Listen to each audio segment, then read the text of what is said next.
What's up, guys? Welcome back to the MLG studios here in New York City. My name is axeltoss. I am joined by axslav, and a quick plug. Full Sail University is the official education partner of MLG. Again, if you're looking for the next step in your educational career, if you're in high school, you're looking to get into college, do some research. fullsail.edu/MLG is your source if you want to try to get into the gaming side of things. We're talking graphic design, video game design, video production, and stuff like that. So definitely check out fullsail.edu/MLG. Fill out some information. They'll send some information right back at you. Of course, also want to plug our YouTube channel. youtube.com/officialMLGSE2, your source for 1080p VODs from everything you see right here. It's all available to you. And again, if you like what you see, you can subscribe. Would really appreciate that. That being said, we're currently watching a best of 5 between Vibe and State, where Vibe is currently up 2-0. That's right. State's come into a little bit of trouble here in the first two games.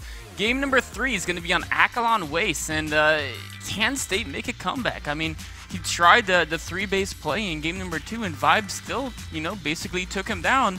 Yeah. What type of changes will he make? Is he going to go back to a 2-base play? Is he going to try to even maybe turtle out for a super long macro game, use some air toss with Templar? We'll have to wait and see. It's really tricky when you let your Zerg opponent. I mean, he definitely caught Vibe off guard with those Phoenixes, but we could see that it wasn't enough. So he got those 3 bases. He was able to defend the 3 bases, but beyond that, everything kind of went Vibe's way. So I'm thinking maybe incorporate that early aggression, try to incorporate an early surprise, but then follow it up right away with something scary. But that's the thing, like, Vibe's the kind of guy who can normally defend against this stuff. So I don't know the answer. I don't know the answer, but we'll have to see if State can come up with a comeback again. This is a best of 5. State must win 3 games in a row. It could happen, but this guy's going to have something to say about it in the bottom right-hand location. He's your Red Zerg player from Team Root Gaming. You can follow him on Twitter. I think it's at Root Vibe. I'm going to give him a follow. I think in the entire MLG map pool, of course, this tournament is using the exact same maps from the main MLG Dallas tournament. This being the exhibition side of the tournament. If there's any map where you're like, I want to go turtle mass base airplay, right? I want to be able to get 4 bases easily. This is the easiest map in the pool to get 4 bases, of course, because there's basically 2/3 that are almost equally easy to take. There's that third that's like around the corner from your main, just down the rock ramp. And then once you kill the rocks in the front of that, it's a very small choke to defend. And then even the third that's kind of like either it would be below State's natural, that potential location there, there's only one direction, again, they can attack from, and it's basically the same area where the ramp to your natural is.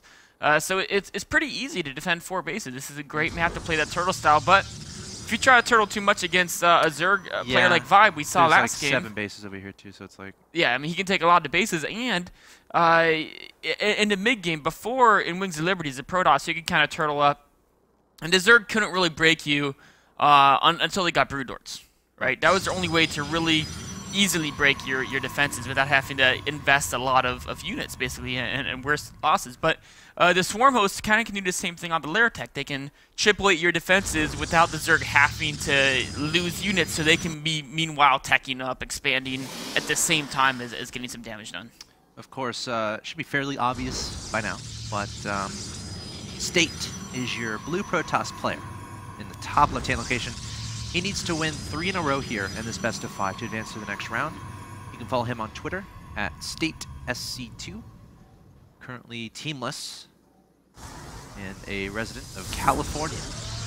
The top American Protoss going against a top American Zerg, fighting for the right to be the champion America needs right now. State opening up a little bit different here. We can see a very fast second gateway off this expansion over here at the front. Second gateway before the side court. So the fact that he's not putting his Stalkers, though. Yeah, he wants to get a pair of Stalkers, and the cool thing about Stalkers is early on, you can just micro against Zerglings very easily. A single Stalker, there's 8 Zerglings chasing it, can't get too much done, but a pair, every 2 volleys they can kill a Zergling, so you can turn around and get those shots off much easier. Also, a pair of Stalkers has more surface area, which makes it much harder for those Zerglings to surround them as long as they stick together. There goes building a Zealot. Okay, never mind then. I mean, and to kind of supplement that, like you mentioned Mothership Core, right? If you have Mothership Core there too, it can definitely do a lot of damage. So State is going to... He started something out of the gateway, but canceled it. He's a little bit indecisive right now. Maybe a Zealot and then 2 Stalkers? He wants to start at the same time? I have no idea. He doesn't really have the resources to even use this. Okay, so he did Sentry and a Zealot. I have no idea what he's doing. You know what? Well, it actually could be. He just got the early second gateway just to make the wall off because he's scared of an attack. I don't know. And maybe fake out his opponent, right? Yeah. Maybe encourage if you know Vibe sees the two gateways, he's like, oh my god, you're making 2 Stalkers, and he makes like 10 Zerglings or something.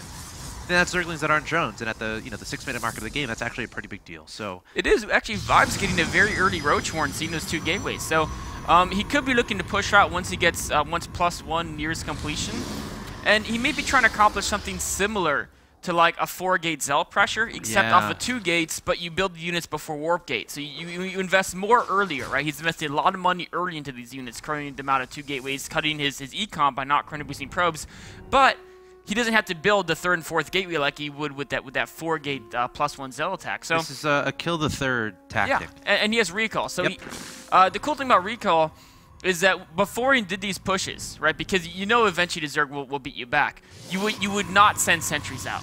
Even though the sentries can help a lot in the attack, you can't afford to lose them.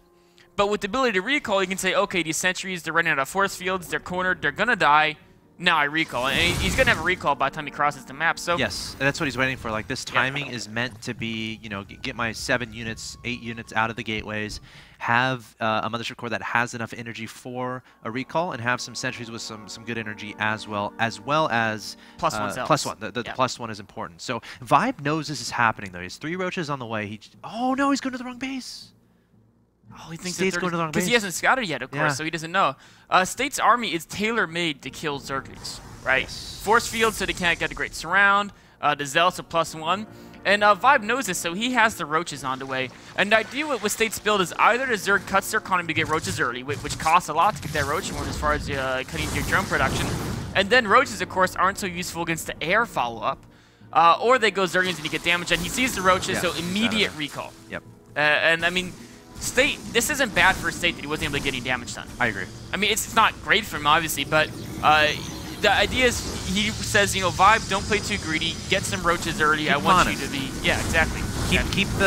Try to keep the game flow in your side of the court, right? Where you dictate the move. So he's going to get some Phoenixes out. Oh my god, he's going to catch this Overseer right when it moors. So he's going to know exactly where that is. So I don't know if Vibe's even going to be able to scout this Phoenix play. Yeah, but there's Hydras in production, so that's a problem. Yeah, it is. +1 air upgrade too. Vibe knows there's some tech going on. He probably suspects airplay just because of that's what Protoss do in Heart of Storm quite often.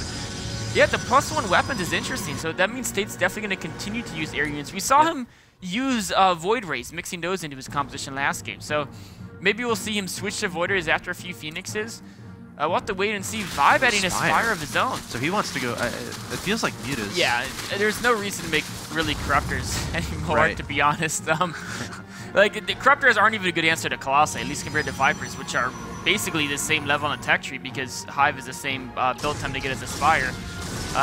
So it's really... This is a strategy we've seen Life utilize a lot at the MLG Dallas tournament, and in fact in other events as well. Is he loves to open some Hydras, so it makes you safe against timing attacks. They're great early on, and it also scares the Protoss, and the Protoss will often go Colossi to respond to those Hydras, but really he doesn't commit the Hydras. That's a small squad, and then he transitions to Mulus behind him.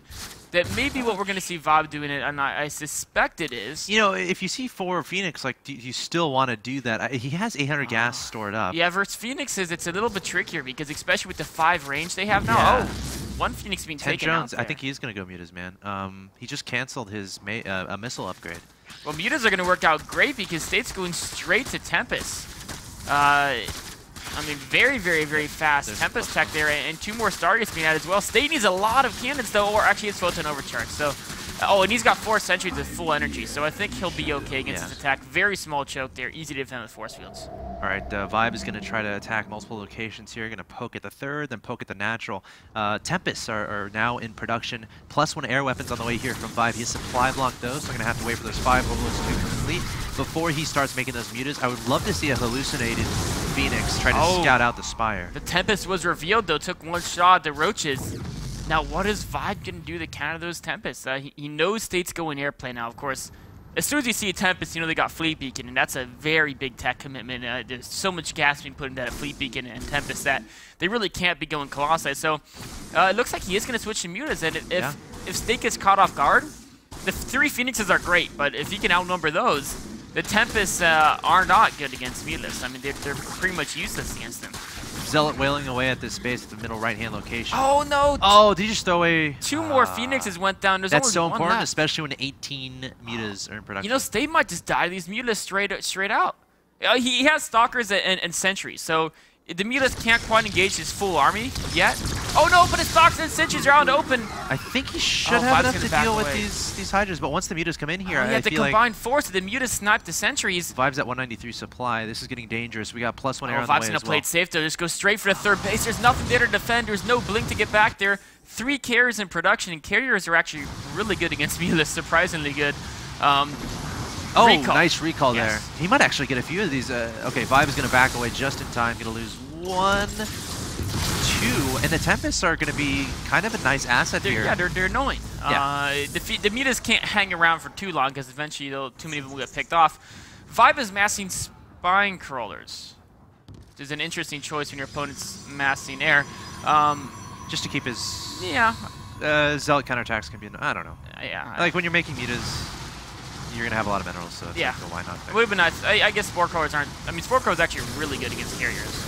Roaches and Hydras somehow sneak into the third base and take down that Nexus. Meanwhile, Muta's going to be engaged into the natural expansion. State getting spread out quite a bit. Finally, the carriers are arriving. Muta's going to target it down. That carrier's going to fall incredibly fast to those Mutas. Muta's going to swing into the main base. There's the GG from State. No contest. Had those 3 Stargates on the field.